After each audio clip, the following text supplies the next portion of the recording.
కొన్నిసార్లు చరిత్ర పుస్తకాల్లో రాయబడదు. కొంతమంది తమ పోరాటాలతోనే చరిత్రను సృష్టిస్తారు. తెలంగాణ నేలపై అలాంటి ఒక కథ రాయబడింది. గోగుల సరిత గారి కథ. నిరుపేద కుటుంబంలో పుట్టిన ఒక సాధారణ అమ్మాయి. చిన్నతనంలోనే తండ్రి కోల్పోయి అక్షరం అంటే తెలియ తల్లి పెంపకంలో ఒకప్పుడు చేతిలో పుస్తకాలు మాత్రమే ఉండేవి. కానీ హృదయంలో సమాజాన్ని మార్చాలనే పెద్ద కల ఉండేది. ఆమె చాలా చిన్న వయసులోనే ఒక విషయం అర్థం చేసుకున్నారు. ఒక అమ్మాయి చదివితే ఆమె భవిష్యత్తే కాదు, ఒక తరం భవిష్యత్తు మారుతుంది.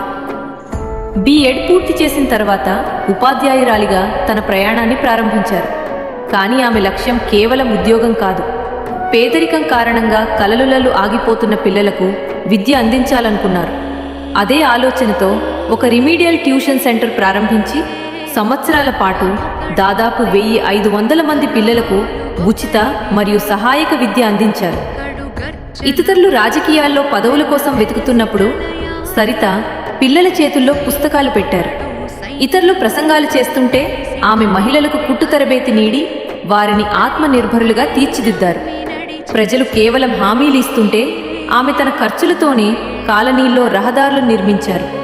మహిళలు భద్రత లేకుండా జీవిస్తున్నప్పుడు వారి రక్షణ కోసం CCTV కెమెరాలు మరియు భద్రతా ఏర్పాట్లు చేశారు. కానీ ఈ ప్రయాణం అంత సులభం కాదు. తెలంగాణ ఉద్యమ సమయంలో ఆమె వీధుల్లో పోరాడారు. అన్యాయానికి వ్యతిరేకంగా గళమెత్తారు. అరెస్టులు, ఒత్తిళ్లు, వేధింపులు ఎదుర్కొన్నారు. అయినా తన స్వరాన్ని ఎప్పుడూ తగ్గించలేదు. ఎందుకంటే ఆమెకు రాజకీయాలు అధికారాన్ని పొందే మార్గం కాదు, ప్రజల జీవితాలను మార్చే సాధనం. 2020లో ఆమె ఎన్నికల్లో పోటీ చేసినప్పుడు ప్రజలు కేవలం ఒక అభ్యర్థిని గెలిపించలేదు, ఒక నమ్మకాన్ని గెలిపించారు. ప్రజల మధ్య ఉండే, ప్రజల కోసం పోరాడే, ప్రజలతో పాటు నిలబడే ఒక మహిళను గెలిపించారు. ఈరోజు ఆమె Telangana commission for protection of child rights సభ్యురాలిగా వేలాది మహిళలు, యువత మరియు సామాన్య ప్రజల గొంతుకగా నిలిచారు. కానీ ఆమె గొప్ప గుర్తింపు ఏ పదవి కాదు. ఒక అమ్మాయి చదివినప్పుడు, ఒక మహిళ ఆత్మనిర్భరురాలైనప్పుడు, ఒక పేద పిల్లవాడి చేతిలో పుస్తకం చేరినప్పుడు అక్కడ ఎక్కడో గోగుల సరిత గారి పోరాటపు ముద్ర కనిపిస్తుంది. ఇది కేవలం ఒక మహిళ కథ కాదు.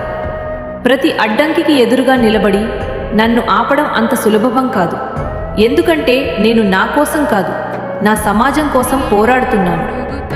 గోగుల సరిత ఒక పేరు కాదు, వేలాది మహిళలు మరియు పిల్లల ఆశ.